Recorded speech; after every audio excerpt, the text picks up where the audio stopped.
earning your trust. This is Fox Tri-Cities News at 10 in high definition.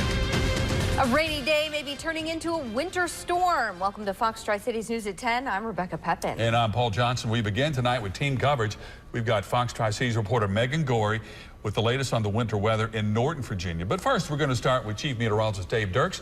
Dave, when can we expect the snow to move into the Tri-Cities? Well, it looks like that will be later on tonight where the heavier snow showers are concerned. We could see some flurries or some light snow showers before then, but I've already received some reports now of some wintry precipitation in the form of sleet and snow across parts of southwest Virginia and also some of the higher terrain of northeast Tennessee and southwest Virginia and North Carolina. But take a look, some sleet and some snow here in Jonesville, Virginia, covering the car here. Lisa Kilgore sending us that picture. We thank you very much, Lisa, for that. We're seeing kind of a break in the precip across much of northeast Tennessee and southwest Virginia. We've had the mix and change over to some snow, though, across parts of Smith and Tazewell and Wythe counties. That's pulling away. However, a few snow showers beginning to develop now along Interstate 26, for example, near Sam's Gap and Flag Pond. Be careful traveling over the mountains tonight on Interstate 26. Some rain and snow mix north and to the west of Knoxville, and also some flurries and snow showers beginning to increase in coverage across eastern portions of Kentucky. A little bit of a light rain mix there around London, Kentucky, but there's going to be an increase in coverage of those snow showers overnight tonight, and I want our viewers to be alert to the dangers of some black ice that may form as temperatures drop into the 20s in the mountains and maybe near 30 or a little bit below for the Tri-Cities. And the winter weather advisory that goes into effect right now through tomorrow includes the Tri-Cities area of northeast Tennessee, southwest Virginia, and much of the rest of our mountains of Tennessee, North Carolina, and also Wise County, Virginia, under a winter storm warning. So we'll expect those rain showers to turn to snow showers. It's going to be windy out there tonight as lows drop down into the upper 20s to low 30s for the mountains. Okay, thank you very much, Dave. Wow. Well, one of the first places that could see snow in the region is Wise County. And that's where we find our Megan Gorey. She's been in Norton since 5 p.m. So, Megan, I can imagine that there's been sort of a transition.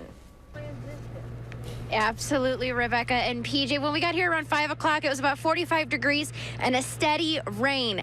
Now, just in the past hour, the temperatures have drastically fallen and that rain has stopped, and now we are seeing the first snowflakes of this storm fall. And it is the wind that is definitely, I think, going to be the most dangerous element tonight.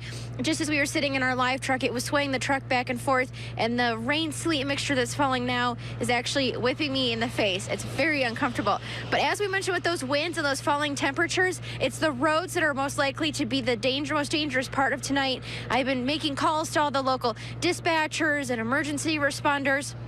So far, we haven't seen any problems, but they are definitely keeping an eye on the roads. They're encouraging drivers, of course, to stay off the roads if you can. And they are also reminding people across the region, as far as police and power companies, that if you do have a power outage with this storm, please call the power company. Do not call police unless it is an emergency. And coming up in the second half hour of Fox Tri-Cities News at 10, one of the deputies is going to swing by. We're going to talk to him about preparations that drivers can take and what the police are doing to make sure that they'll stay safe during this storm. For now, live in Norton, I'm Megan Gorey, Fox Tri-Cities News at 10. All right, thank you so much, Megan. Stay warm out there. Now, as we get ready for this winter storm, we do have some tips that you may want to keep in mind, especially if you do have to travel. Experts say you should drive at a slower speed and give yourself extra time to get to your destination. Increase your driving distance between your car and the one in front of you. And make sure your vehicle is completely clear of snow before traveling. Don't drive distracted. And remember, treat intersections with non-working lights as a four-way stop. Well, VDOT is preparing for the winter storm. The goal is to have all the state-maintained roads passable within 48 hours after a storm ends. Crews have already started preparing. More than 4,000 salt trucks are being deployed in northern Virginia. VDOT will work around the clock during this storm. And you can help as well. If you need to leave the house, get there before the weather gets too bad. VDOT is asking all residents to delay travel Wednesday so they can clear the roads for their crews. And start charging your communication devices now. If you lose power, call your power company. Don't call 911. Only call 911 if it's an emergency. And don't forget about the old furry friends. Bring your pets in from the cold. And here are some tips to keep your food safe if the power goes out. Keep refrigerator and freezer doors closed as much as possible. A refrigerator will keep food cold for about 4 hours if the door remains closed. A full freezer will keep its temperature for about 48 hours, again, if the door remains closed. Now, buy dry or block ice to keep the refrigerator as cold as possible. 50 pounds of dry ice should keep a fully stocked refrigerator cold for 2 days. And never taste food to determine its safety. If you are in doubt, throw it out. And straight ahead on Fox Tri-Cities News, detectives say 3 unsolved murders may have a connection. Yeah, we're going to hear the latest evidence from investigators when we come back.